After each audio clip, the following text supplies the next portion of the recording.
자, 유학번 나눠드린 거 16페이지하고 책은 27페이지. 책은 27페이지.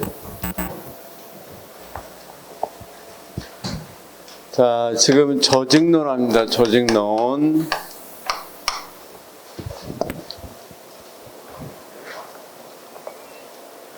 자, 만약에 이제 선생님들이 조직을 만들려고 할 때 어떤 게 필요하겠어요?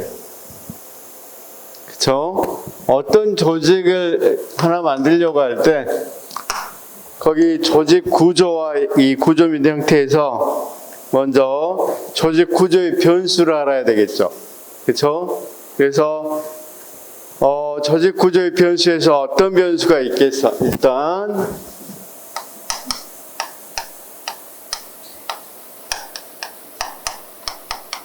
변수가 있고, 이건 어떤 변수? 기본 변수하고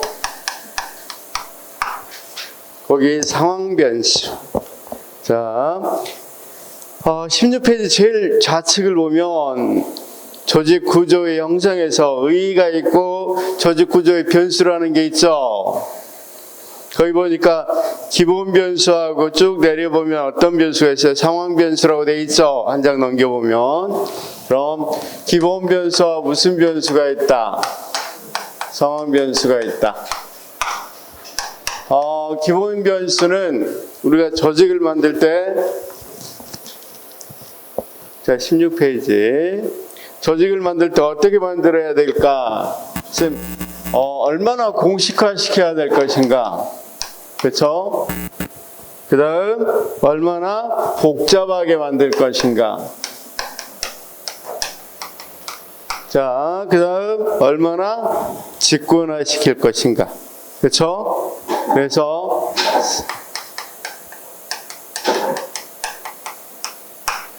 이건 서브노트로 써도 되고 나중에 시험 볼 때 이걸로만 하셔도 됩니다.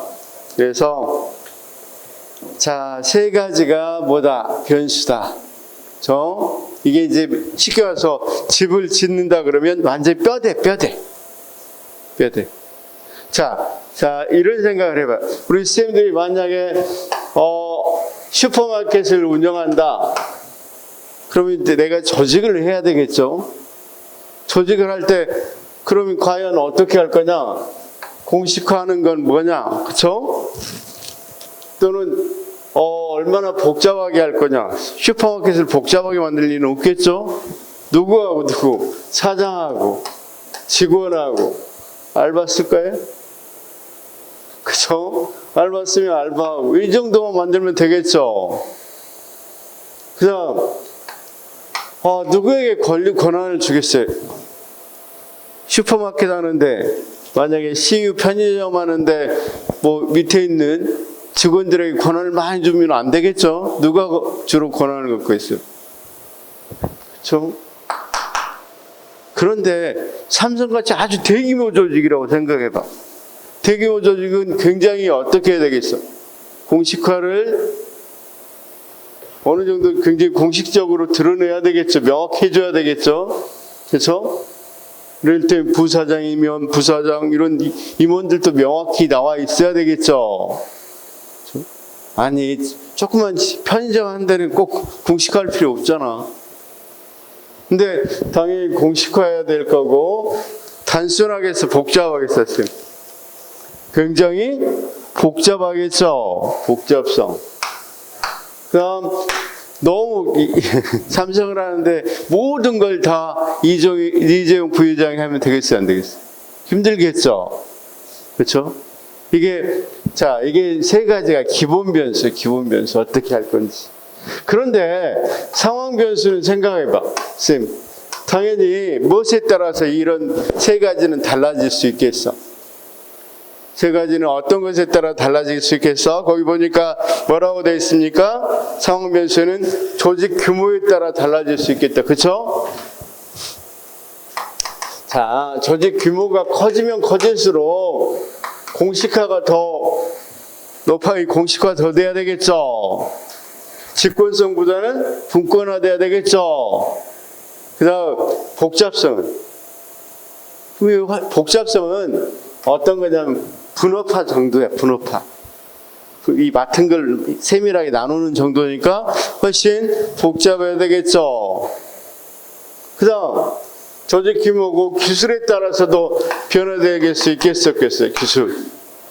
어떤 기술을 사용하느냐에 따라서도 달라질 수 있어야 되겠죠. 만약에 연구소 같이 아주 첨단 기술을 사용한다.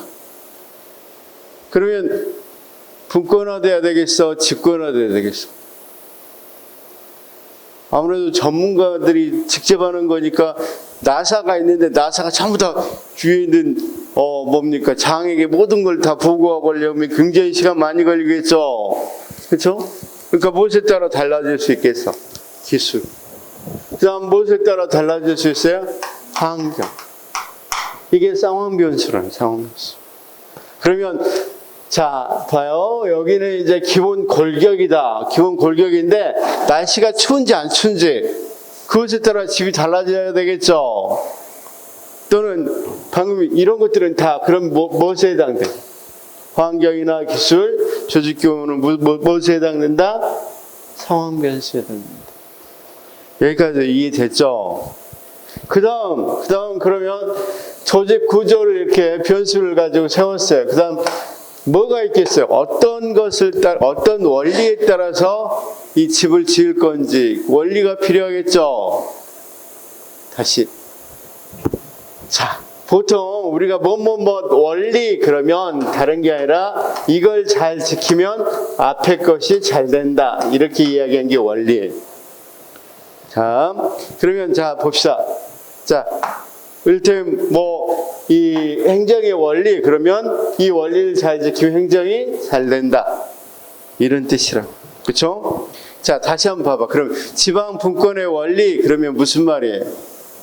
지방 분권의 원리에서 그렇죠? 이를테면 어떤 게 있다. 지방 분권의 원리다. 그러면 주민 자치의 원리, 그다음 지방 분권의 원리 이런 것들이 쭉 있으면 이런 걸 잘 지키면 뭐가 된다?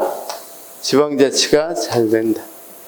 다시요. 이제부터 무엇의 원리 그러면 이 원리를 잘 지키면 이 앞에 것이 뭐가 된다? 잘 된다는 의미다. 그러면 조직을 구성할 때 그 원리가 있어야 조직이 잘 구성된다는 말이 되겠죠? 그렇죠? 그래서 원리를 보자 이거지. 조직 구조의 원리. 그 다음 보니까 원리라는 말이 들어가 있어요, 없어요? 한 장 넘겨봅시다. 자, 환경까지 봤고 보니까 조직 구조의 형성 원리란 게 있죠. 자, 그래서 이거 요약집을 볼 때는 항상 원래는 이렇게 마인드맵으로 하고 싶었는데 이 마인드맵으로 하려고 그랬더니 많이 뭐한다. 글씨가 깨져서 글씨가 적어져서 이런 식으로 나눴으니까 조직 구조의 변수 그 다음 뭐가 있다? 원리가 있다.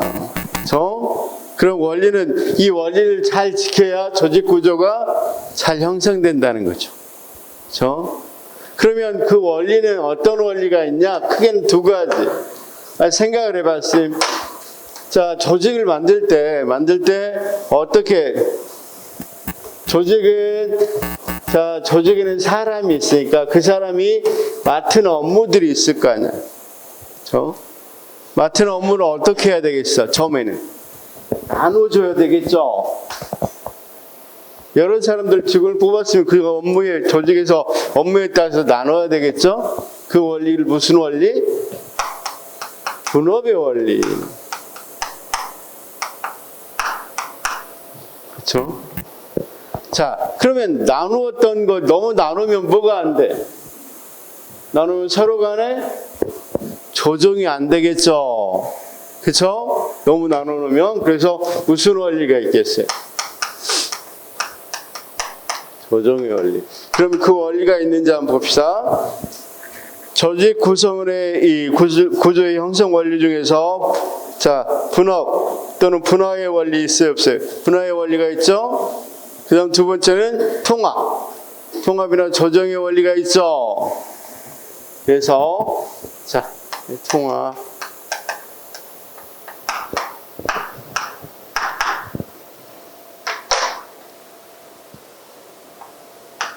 선생님, 저 정도는 거의 아무것도 아니에요. 그냥 보시면 아무것도 아닌데, 분업의 원리는 어떤 게 있어? 그러면 분업의 원리는 구체적으로, 자, 거기 분업의 원리의 종류에서 보니까 분업의 원리 이거 있죠. 다시 분업의 원리에서 분업의 원리 종류 보니까 분업의 원리 있어 없어요? 아니, 당연히 여러 사람을 뽑아놨으면 각기 맡은 바 업무들이 있을 거 아니에요. 그렇죠? 분업을 했어요. 그 다음 당연히 맡은 바 업무를 분업을 했다. 분업. 그러면 맡은 바 업무 중에서 같은 것들은 뭐 해야 되겠어요? 뭐 해야 되겠죠? 그걸 무슨 원리? 부성화. 그러니까 불을 만드는 불을. 그렇죠? 제조하는 사람들끼리는 제조하니까 제조부를 만들어야 되겠죠? 판매하는 사람들은 판매부서를 만들어야 되겠죠? 제조부서, 판매부서 이거 만드는 걸 뭐라고 무슨 원리라고 그런다? 부성화 원리다. 부성화 원리.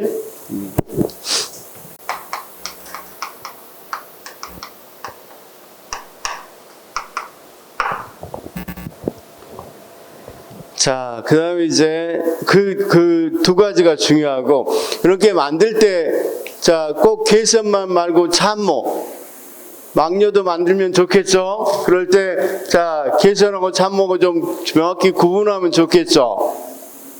개선은 뭐냐면, 자, 여기서 그냥 단지, 이것만 알아보세요. 개선이란 말하고 참모란 말, 또는 이걸 막료라고 그러는데, 개선은 조직의 일을 직접 하는 사람. 막료는 거기에 뭐 정보를 제공하거나 조언해 주는 사람.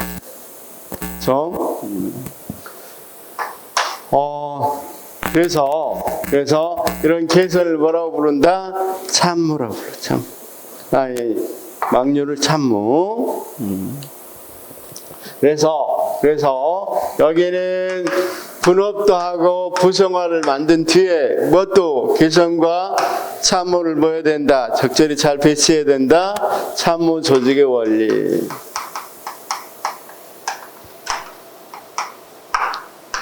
그 다음 세 번째는 기능 명시.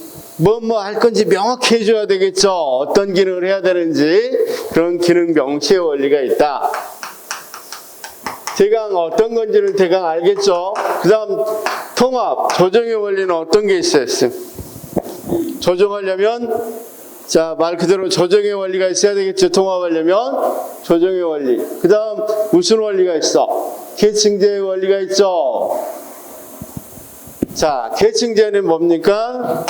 명령의 유계를 계층제라고 그래요. 그러면 왜 계층제가 통합이냐면 조정이냐면 부하들이 뭐 할 때 갈등이 있을 때 누가 조정을 해줄 수 있어요? 통합할 수 있어요? 상관이. 그러면 자, 여기 직원들끼리 했을 때는 계장들끼리 갈등이 있을 때는 과장이 뭐 이런 식으로 해야 되겠죠. 그렇죠? 그래서 통합의 원리 중에 하나가 계층제의 원리도 들어간다는 거 꼭 기억하시기 바랍니다. 그 다음 명령 통일의 원리. 그렇죠? 그래서 명령 통일의 원리는 어떤 원리라 그랬어? 명령은 자, 여기 조정 원리하고 무슨 원리가 있었다? 계층제. 그 다음 명령 통일. 명령 통일의 원리는 어떤 원리였어요? 명령은 한 사람에게만 내려야 된다. 여러 사람이 명령하면 헷갈리잖아. 그렇죠? 명령 통일의 원리. 자, 명령 계통의 원리. 그러니까 명령도 자, 어떻게? 그렇죠. 공식적 통로를 거쳐서 내려와야 된다. 비공식적으로 오면 상당히 힘들겠죠. 혼란스럽겠죠. 그 다음 통솔 범위의 원리. 여기까지요. 통솔 범위는 어떤 원리를 말합니까? 명령 계통 통솔 범위.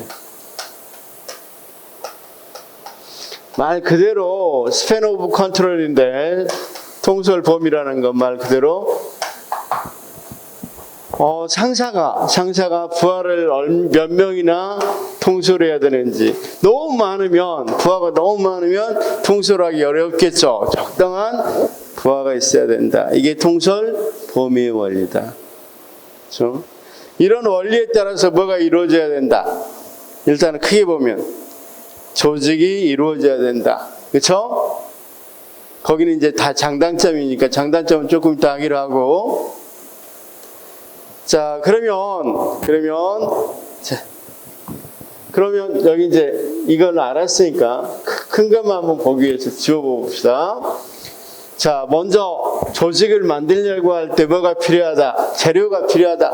이게 뭐냐? 기본 재료 공식화, 복잡성, 그 다음 직권성이 필요하고, 그 다음 무엇에 따라서 달라지니까, 상황에 따라 달라질 수 있으니까 상황 변수 고려해야 되겠죠. 그렇죠? 그 다음 자, 무엇에 따라서 그 조직을 구체적으로 만들어야 되겠어. 원리에 따라서 구체적으로 형성해야 되겠죠. 그 다음 뭐가 필요하겠어. 이제 기본 구성, 조직 구조의 기본 구성. 선생님, 기본 구성을 할 때는 이제 좀 더 이제 구체화시키는 거예요. 구체화시켜서 아까 어떤 것들, 이 분업의 원리, 조정의 원리에 따라서 나누었던 것들을 조금 문서화해서 구체화시키는 게 이런 거야, 이제. 그 다음 단계. 자, 다시. 자,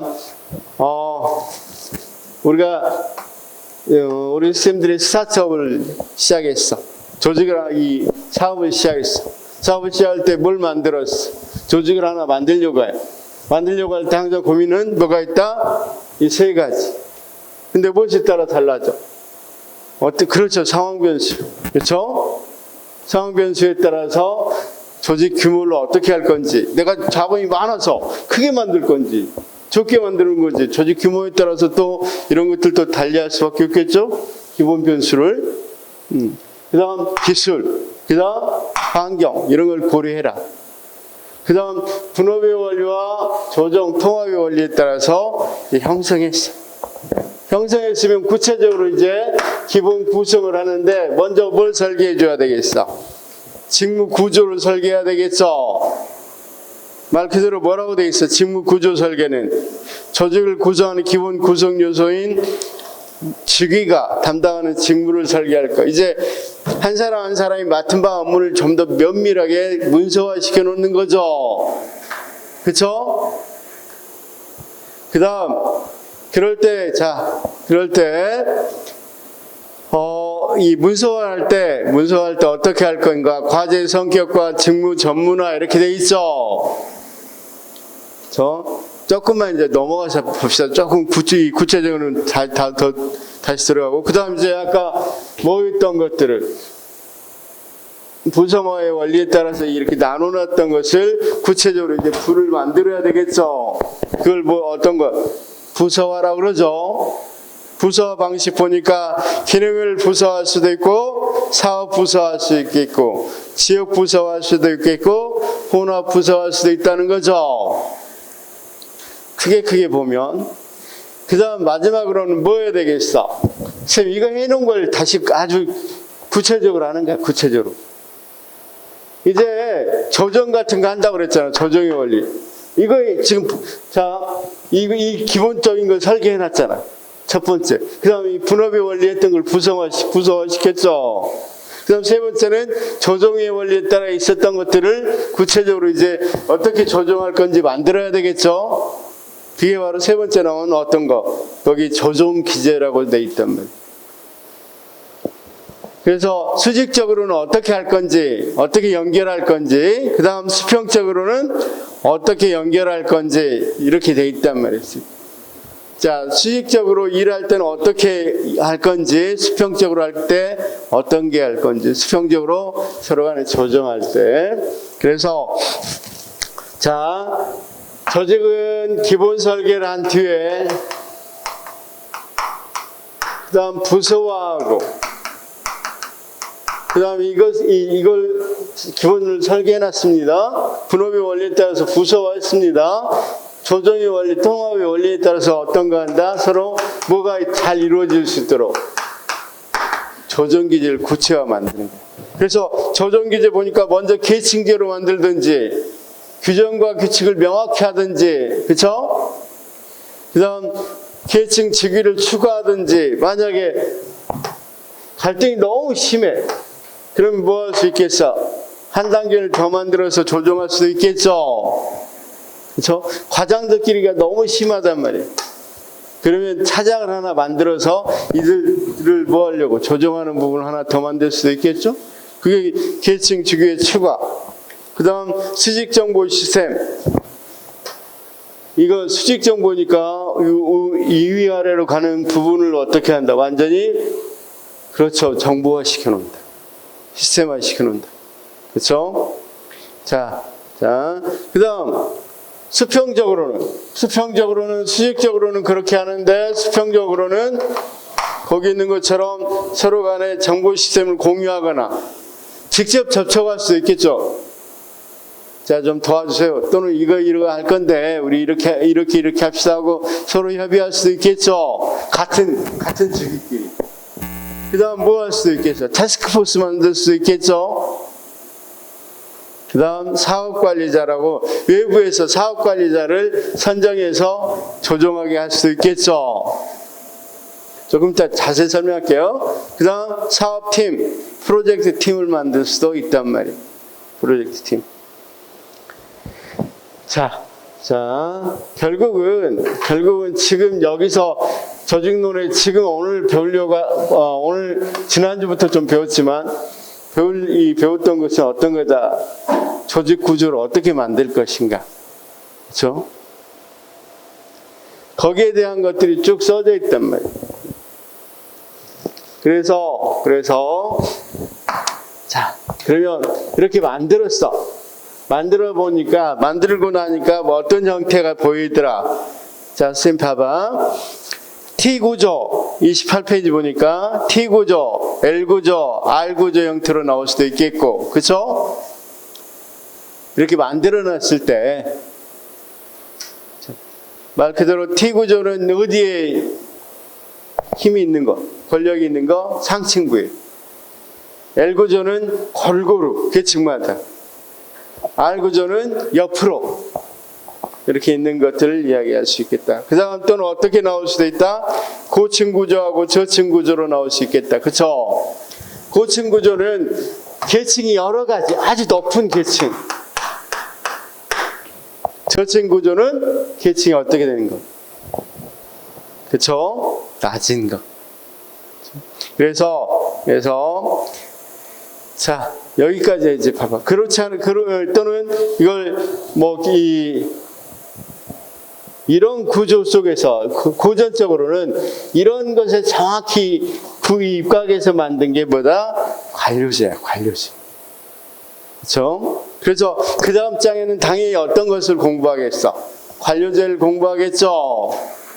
근데 이런 관료제가 뭐가 현대 하는 환경의 변화, 그 환경에는 맞지만 환경이 많이 변화됐으면 어떻게 되겠어? 기술도 변하고 환경도 변화했으면 이 구조가 맞겠어, 안 맞겠어? 조직 구조가 안 맞으니까 새로운 조직 구조가 이야기될 수 있겠죠. 이게 이제 조직론의 앞부분이. 이게 모든 거야. 이게 조직론의 모든 거, 조직론의 모든 거, 앞부분의 모든 거. 뒷부분은, 조직론의 뒷부분은 이제 어떤 문제냐면, 조직을 이제 만들어놨으면 거기 있는 이 사람들이 있잖아, 사람들. 이 사람들 조직 목표 달성을 하기 위해서 동기부여 시켜줘야 되겠죠. 그렇죠? 그 다음, 리더십을 발휘해야 되겠죠. 그 다음, 직원들 간에 갈등이 있으면 갈등 관리해야 되겠죠. 그러니까 여기는 이제 사람 문제가 뒤쪽에 나와. 그걸 조직 행태론이라고 그러고. 앞부분은 조직론이라 그래서 조직 구조를 어떻게 세울 것인가 문제를 다룬단 말이에요.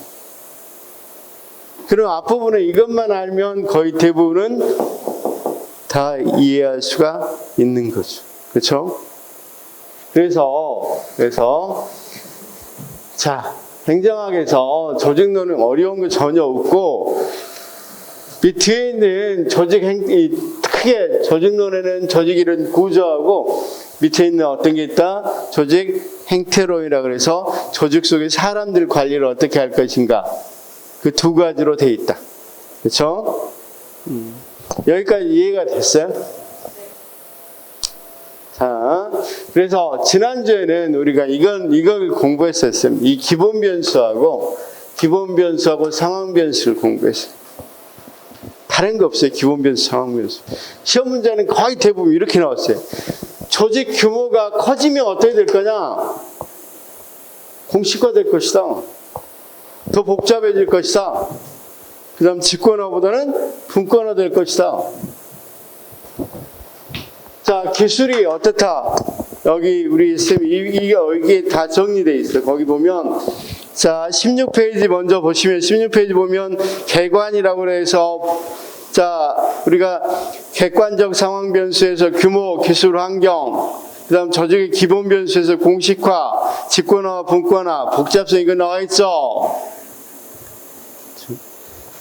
자, 그런 개념들이 18페이지 보시면 조직 규모와 조직 구조에서 규모가 커지면 커질수록 직권화는 마이너스. 그러니까 직권화보다는 뭘로 된다? 분권화 된다. 18페이지 중간에 있죠. 그림. 자, 그 다음 이 규모가 커지면 커질수록 공식화 된다. 규모가 커지면 커질수록 복잡성 커진다. 이 부분이 결론이니까 시험 문제도 제일 많이 나와 있죠. 거기 자 2015년도 국회 8급 이런 식으로 쭉 나와 있는 거 있죠. 봤죠? 그러니까 결론이니까 결론 부분은 그렇게 돼 있다. 그 다음 조직 규모 받고 기술도 마찬가지.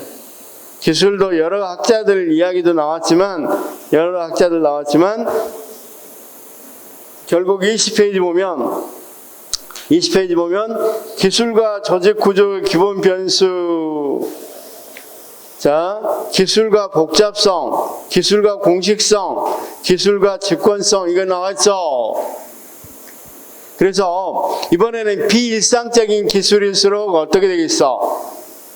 일상적인 기술은 덜 복잡하겠죠. 근데 비일상적인 기술은 우리가 일반적으로 사용하지 않고 전문화된 기술이라면 복잡해지겠죠.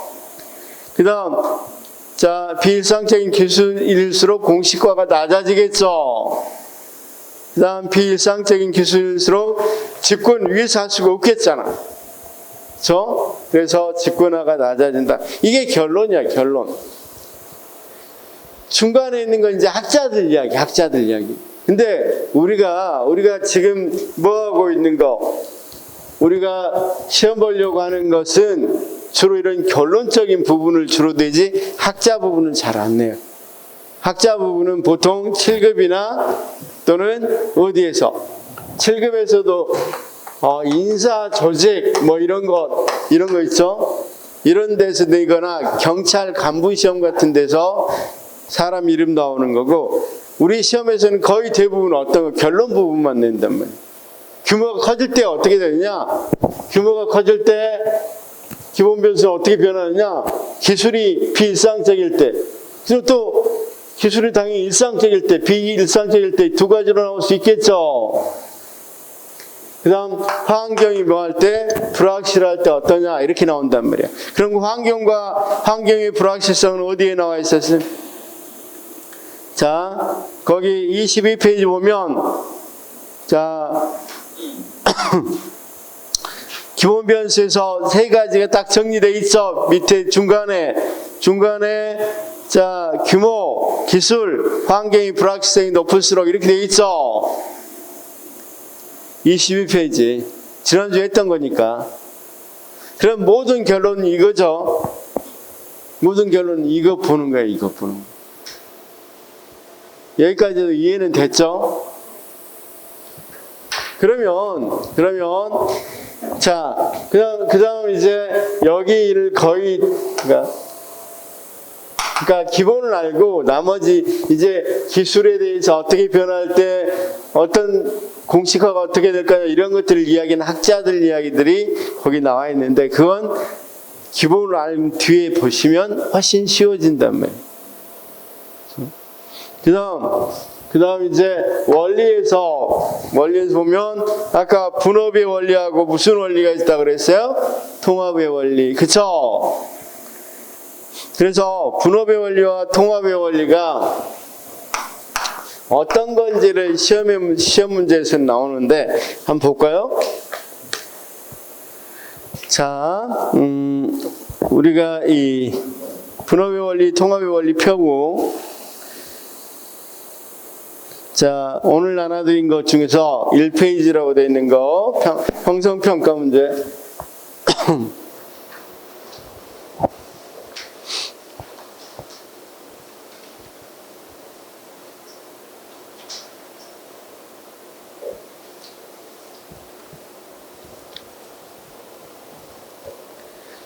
자, 초기 행정이론인 행정관리학파가 주장하는 조직 원리와 가장 거리가 먼 것은 이렇게 되어 있죠. 오늘 나눠드린 거 1번 문제. 오늘 나눠드린 거 혹시 안 받으셨으면 있는데.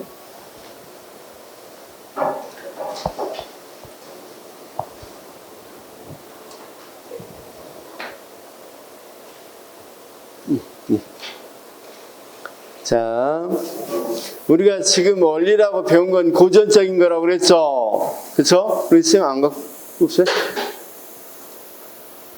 충분히 복사해 왔는데.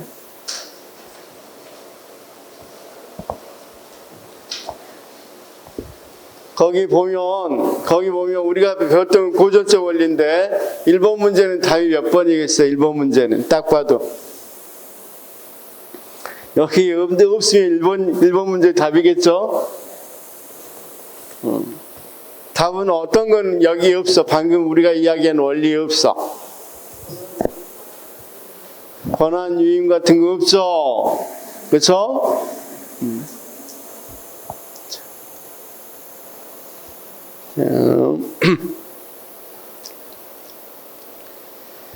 자, 그다음 원리 부분만 조금만 보시면 지난주에 했던 것 중에서 안 한 부분이구나. 40페이지 보면 오늘 우리 책 40페이지 봅시다. 40페이지. 자, 여기 같이 놓고 보겠습니다. 설명하면서 같이 보겠습니다. 자, 27페이지, 40페이지, 27번. 40페이지 27번 보겠습니다. 그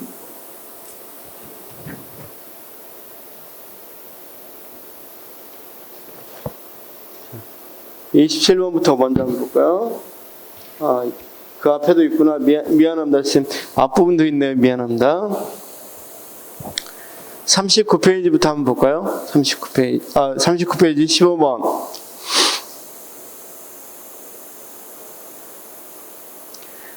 자, 조직 구성의 원리에서 분업의 원리는 일은 가능한 한 세분해야 한다.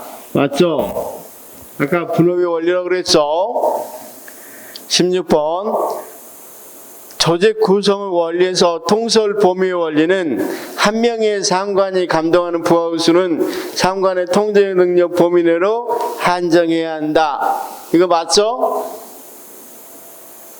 17번. 조직 구성의 원리에서 명령 통일의 원리. 여러 상관이 취한 명령이 서로 다를 경우 내용이 통일될 때까지 명령을 따르지 않아야 한다. 이런 거 아니죠. 명령 통일의 원리는 뭐였어요? 명령은 한 사람이 내려야 된다는 거죠. 이 직속 상관 한 사람이 내려야 된다는 거죠. 여러 사람이 내리면 안 된다는 게 명령 통일의 원리 내용이죠. 자, 18번. 조직 구성의 원리에서 조정의 원리는 권한 배분의 구조를 통해 분화된 활동들을 통합해야 한다. 자, 조정의 원리 한번 봅시다. 조정의 원리, 자, 분화된 원리를 통합해야 된다. 이런 말이 되겠죠? 그 다음 19번 분업은 업무량 변동이 심하거나 원자재 공급이 불안전한 경우에 덜 잘 유지된다. 분업은 업무량이 변동이 심하거나 원자재 공급이 불안정한 경우에 더 잘 유지된다. 자, 분업이라는 건 어떨 때 잘 돼요? 우리가 분업의 이 끝판왕이 우리가 컨베이어 시스템 같은 거죠. 컨베이어 시스템 보면 어때? 딱 자기 나사 조이는 사람 정말 나사만 조이고 있죠. 그럴 때 어떻게 돼야 되겠어? 지금 당연히 굉장히 환경이 안정돼야 되겠죠. 자, 만약에 원자재 공급이 불안정한 경우 같은 경우는 그렇게 했다가 날라겠죠. 자, 그래서 자, 보통은 업무량의 변동이 심하지 않아야 나사만 조여야지. 업무량 변동이 맨날 이거 했다 저거 했다 변동이 심하면 나사만 조이고 있을 수가 없겠죠. 그래서 업무량 변동이 심하지 않고 원자재 공급이 안정적일 경우에 우리가 분업의 원리가 잘 될 수 있겠죠. 자, 분업이 고도화되면 조직 구성원에게 심리적 소외감이 생길 수 있다. 그렇죠. 조직이 고도화되는 게 정말 고도화된 게 정말 이 하루 종일 나사만 조인다고 생각해봐. 굉장히 옆에 사람하고 전혀 뭐가 소통이 안 되겠죠. 소통할 필요도 없이. 그 다음 분업은 작업 전환에 드는 시간을 단축할 수 있어 없어? 단축할 수 있어? 분업의 심화는 작업도구, 기계와 그 사용 방법을 개선하는 데 기여할 수 있다. 계속해서 그것만 하다 보면 좀 더 나은 방법을 하려고 할 수 있겠어 없겠어? 생각해낼 수 있겠죠? 자, 이제 군립 같은 거 조직 설계의 고전적 원리에서 전문화의 원리란 전문화가 되면 될수록 행정 능률은 올라간다는 걸 의미한다. 자, 굴릭이 이야기했던 조직 이 원리가 아까 우리가 이야기한 고전적 뭡니까? 원리하고 똑같아요. 명령 통일 원리는 명령을 내리고 보고를 받는 사람이 한 사람이어야 한다는 걸 의미한다. 맞죠? 자 25번 굴릭의 조직 설계의 고전적 원리에서 통솔 범위 원리는 부하들을 효과적으로 통솔하기 위해 부하의 수가 한정되어야 한다는 걸 의미한다. 맞죠? 자, 굴릭의 조직 설계의 고전적 원리에서 부서 편성의 원리는 조직 편성의 기준을 제시하여 그 기준은 목적, 성과, 자원 및 환경 네 가지다. 이건 조금 알아둬야 되는 건데 원래 이 사람은 뭘 이야기했습니까? 목적, 과정, 고객, 대상, 지역 이렇게 나눴어. 그러니까 이건 어쩔 수 없이 조금 외워야 되는 부분이죠. 자, 이런 것들은 나중에 외워야 되는 부분이니까 다시 한번 이야기하면 굴릭은 뭐라고 이야기했다? 목적에 따라 이건 맞고 성과가 아니라 과정에 따라 그 다음 자원이 아니라 고객에 따라 그 다음 대상에 따라 그 다음 지역에 따라 나눠야 된다. 아까 부서 편성을 무엇에 따라 이 사람은 목적뿐만 아니라 과정 그 다음 고객이 누구냐 그것에 따라 나눠야 된다는 거야. 그렇죠? 그 다음 대상 그 다음 지역에 따라 나누자 이렇게 이야기한단 말이야. 그 다음 27번 조직의 원리에서 계층제의 원리는 조직 내의 권한과 책임 및 의무 정도가 상황의 계층에 따라 달라지도록 조직을 설계한다는 것이다. 그쵸? 자, 계층제의 원리 한번 같이 펴놓고 23페이지 계층제의 원리 그 다음 28번 조직의 원리에서 통솔 범위란 한 사람이 사무관 또는 감독자가 효과적으로 통솔할 수 있는 부하 또는 조직 단위 수를 말하며 감독자의 능력, 업무 난이도, 돌발 상황 발생 가능성 등 다양한 요소를 고려해서 정해진다. 정확히 맞죠? 29번 조직의 원리에서 분업의 원리에 따라 조직 전체의 업무를 종류와 성질별로 나누어 조직 구성원이 각각 한 가지 주된 업무만을 전담하게 하면 부서 간 의사소통과 조정의 필요성이 한 가지 업무만 하는데 부서 간 조정의 필요성이 없어진다. 말이 안 되죠. 그쵸? 자, 분업의 원리가 있다 보니까 그 다음에 무슨 원리가 있었어? 조정과 통합의 원리가 나온 거죠. 그쵸? 30번은 조직의 원리에서 부성화의 원리는 하직 조직 내에서 유사한 업무를 묶어 여러 개의 하위기구를 만들 때 활용하는 것으로 기능, 사업, 지역, 혼합 이런 방식이 있다. 아까 설명했었죠. 31번 조직의 원리에서 부성의 원리는 조정에 의한 원리에 해당한다. 쌤, 부성화의 원리는 조정입니까? 분업입니까? 아까 크게 두 가지로 나왔죠? 분업과 조정. 근데 부성의 원리는 어디에 속했어? 분업의 원리에 속했죠? 조직의 원리에서 통솔 범위를 좁게 잡으면 계층의 수가 늘어난다. 당연하죠. 조직의 원리에서 개성과 참모를 구분하는 것은 분업의 한 형태로 볼 수 있다. 아까 참모의 원리 있었죠? 조직의 원리에서 매트리스 조직은 명령 통일의 원리를 위반한 것이다. 이거 이제 뒤에 나오는 건데, 매트리스 조직은 어떻게 하는 거? 말 그대로 시계에서 이 명령하는 사람이 두 사람이네 돼. 기능부서에서 명령하는 사람, 사역부서에서 명령하는 사람 이렇게 두 가지 되는 거니까 상당히 뭐한단 말이에요. 명령 통일의 원리하고 위배된단 말이에요. 매트리스 조직의 대표적인 형태가 우리 쌤도 혹시 뭐 특수대학원 같은데 혹시 지나가신 분이 있어요 여기? 이를테면 행정대학원 뭐 이렇게 또는 교육대학원 이런 데 가면 원래 그 교수님들은 어디 소속이야? 교육학과 소속 또는 행정학과 소속이면서 대학원도 어디 가세요? 그냥 행정대학원이 개최되면 열리면 거기 가서도 강의하시죠? 그럼 두 가지 소속이네. 어디서? 원 대학 소속이기도 하고 행정대학원 소속이기도 하고 그쵸? 이런 식으로 짜야 되는 조직을 매트리스 조직이라고 그래요. 그러면 여기 행정대학 원장이 있을 거고 여기 또 사범대학 또는 행정학과에 학과장이 있을 거고 그쵸? 물론 학과장이 시키는 일은 아니지만 그럼 선호관은 어떻게 되겠어? 상관이 2명이나 돼버리죠? 그쵸? 그런 조직이 매트리스 조직. 나중에 설명하겠습니다. 그러니까 이 조직은 명령 통일의 원칙에 위배되는 거죠. 그건 나중에 설명하겠습니다. 바로 설명합니다. 그 다음 35 조직 구조 설계에서 조정의 원리에서 수직적 연결은 상위 계층의 관리자가 하위 계층의 관리를 통제하고 하위 계층 간 활동을 조정하는 것을 목적으로 한다. 맞죠?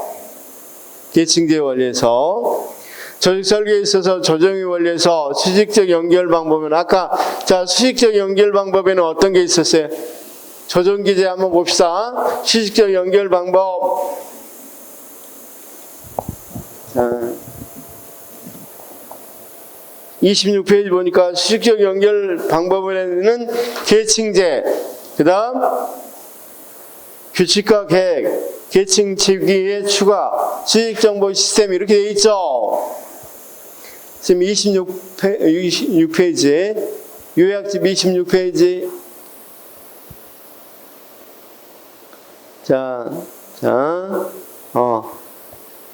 그래서 거기서 뭐가 틀렸어요? 수직적 연결 방법은 임시적으로 조직 내에 인적 물적 자원하는 프로젝트 팀의 설치. 프로젝트 팀의 설치는 이 수평적 연결 기제죠. 사업팀 프로젝트 팀이니까 그렇죠? 수평적 연결 기제다 이렇게 말할 수 있겠죠.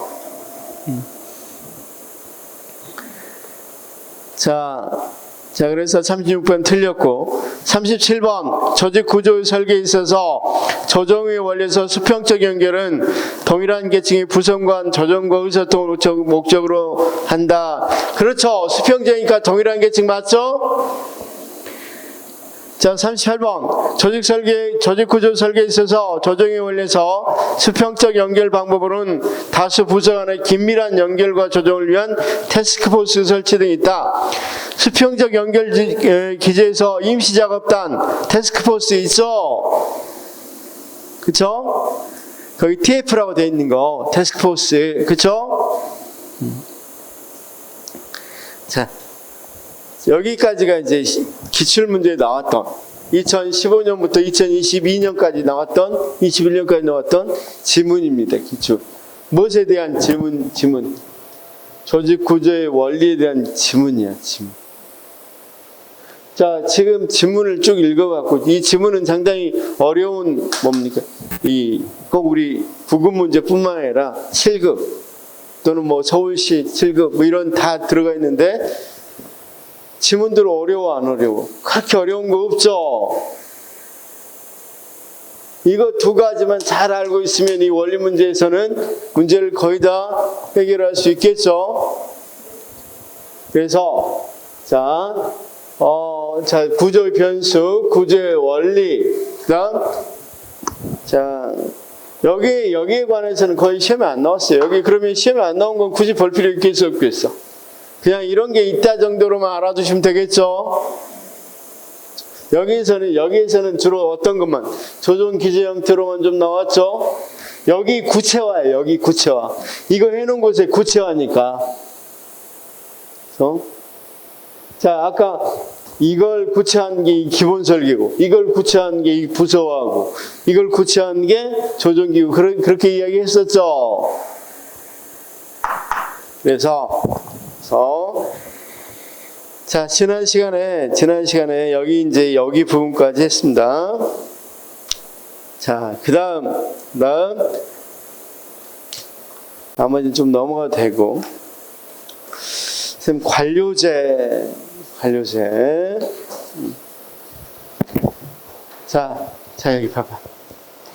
이것에 가장 적합하게 만들어 놓은 게 뭐였다?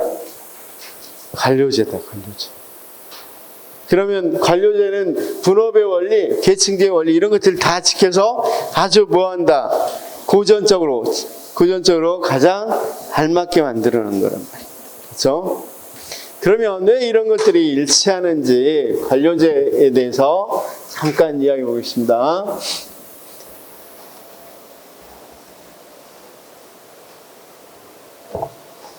우리가 조직이 어떻게 생겼는지 조직 구조를 봤어요. 이 조직 구조의 원리를 가장 고전적 조직 구조의 원리에 가장 잘 맞도록 만들어진 게 뭐라고요? 관료제라고요. 관료제. 그렇죠? 관료제.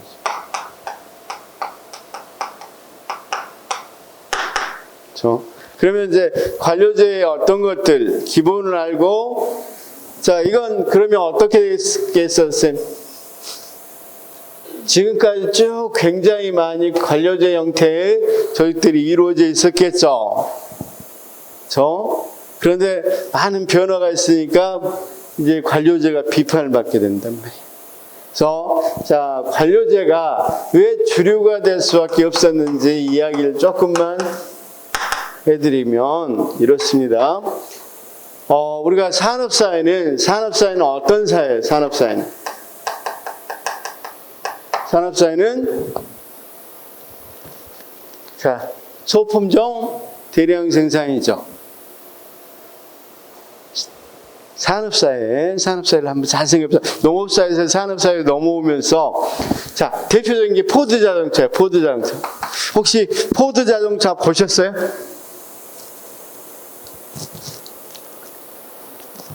안 보셨어요? 모양 똑같죠? 모양 똑같고 우리 지금 자동차하고 완전히 다르잖아요. 그때는 포드 자동차 생산 능력이 하루에 100대라면 살려는 사람이 1000명이나 됐어요.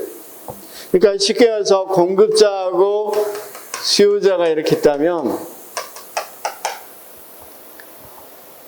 이러다 보니까 공급자는 100명인, 공급 능력은 100인데 수요자는 1000이란 말이에요.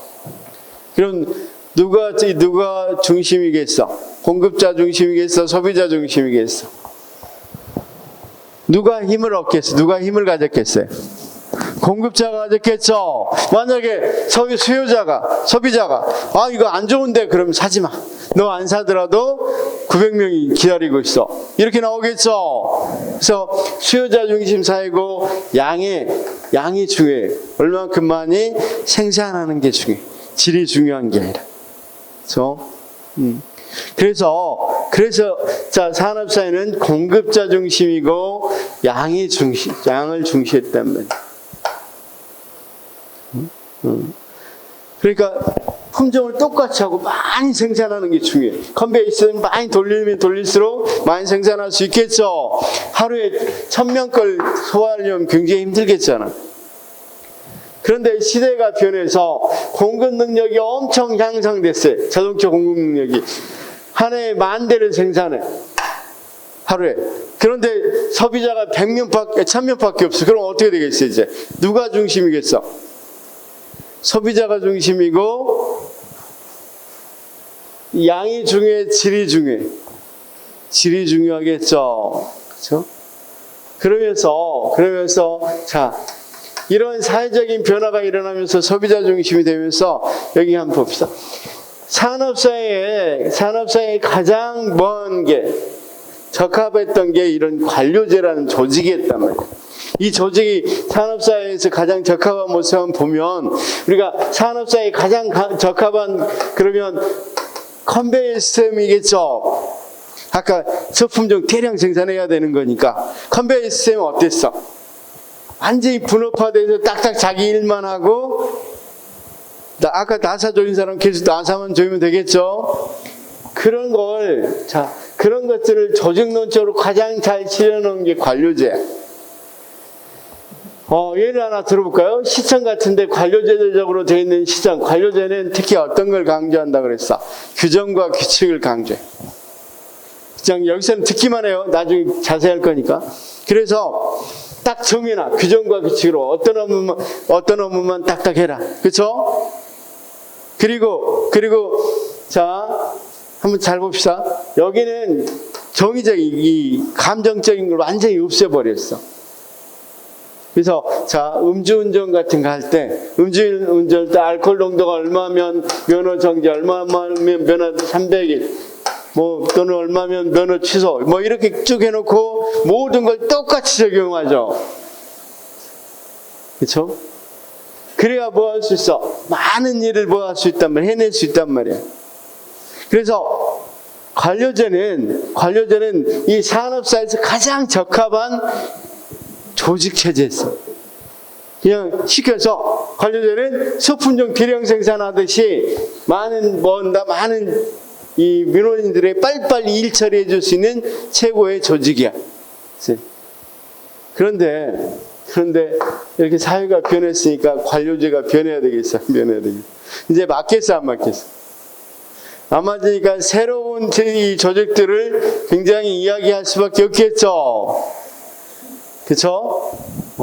그래서 이제 다음 시간에 이야기한 관료제는 방금 우리가 이야기한 조직 구조의 원리를 가장 잘 실현해 놓은 조직이고, 이런 조직 구조의 원리가 고전적이다 보니까 서서히 이제 이 구조의 원리가 사회가 변함으로써 맞아 안 맞아? 그 자체가 문제가 있기도 하지만 변하니까 점점 안 맞아 들어가니까 새로운 조직들이 이야기될 수밖에 없겠죠. 그래서 이제 관료제, 탈관료제, 그다음 매트리스 조직, 프로젝트 팀, 이런 다양한 조직들이 이야기되고 있단 말이에요. 이해됐죠? 자, 그래서 방금 이제 이야기한 것을 가지고 다음 시간에 이 관료제하고 관료제의 특징, 관료제가 가지고 있던 역기능, 그 다음 이제 새로운 대안, 이게 이제 특징, 그 다음 당연히 그 자체가 갖고 있는 역기능도 있겠죠. 그 다음 시대가 변했으니까 뭐가 필요하겠어? 새로운 대안이 필요하겠죠. 그렇죠? 이거 논의하고 자 우리나라의 공공조직만 보면 그렇죠? 조직론의 앞부분은 끝난단 말이에요. 조직론 뒷부분 나오고 그래서 자 행정학의 조직론은 딱 두 가지만 잘 알면 된다. 그렇죠? 조직 구조가 뭐냐? 그 다음 조직 속에 있는 사람들을 어떻게 하면 동기부여시키고 조직 목표 달성하는데 열심히 노력하도록 할 거냐. 그렇죠? 당연히 선생님들이 조직을 하나 만들었으면 그 조직에 거기 있는 직원들을 모을 수 있도록 해야 되겠어. 조직 목표 달성하는데 열심히 일하도록 해줘야 되겠죠. 두 부분이다. 두 부분. 자, 조금 쉬었다가 관료제 하겠습니다. 관료제.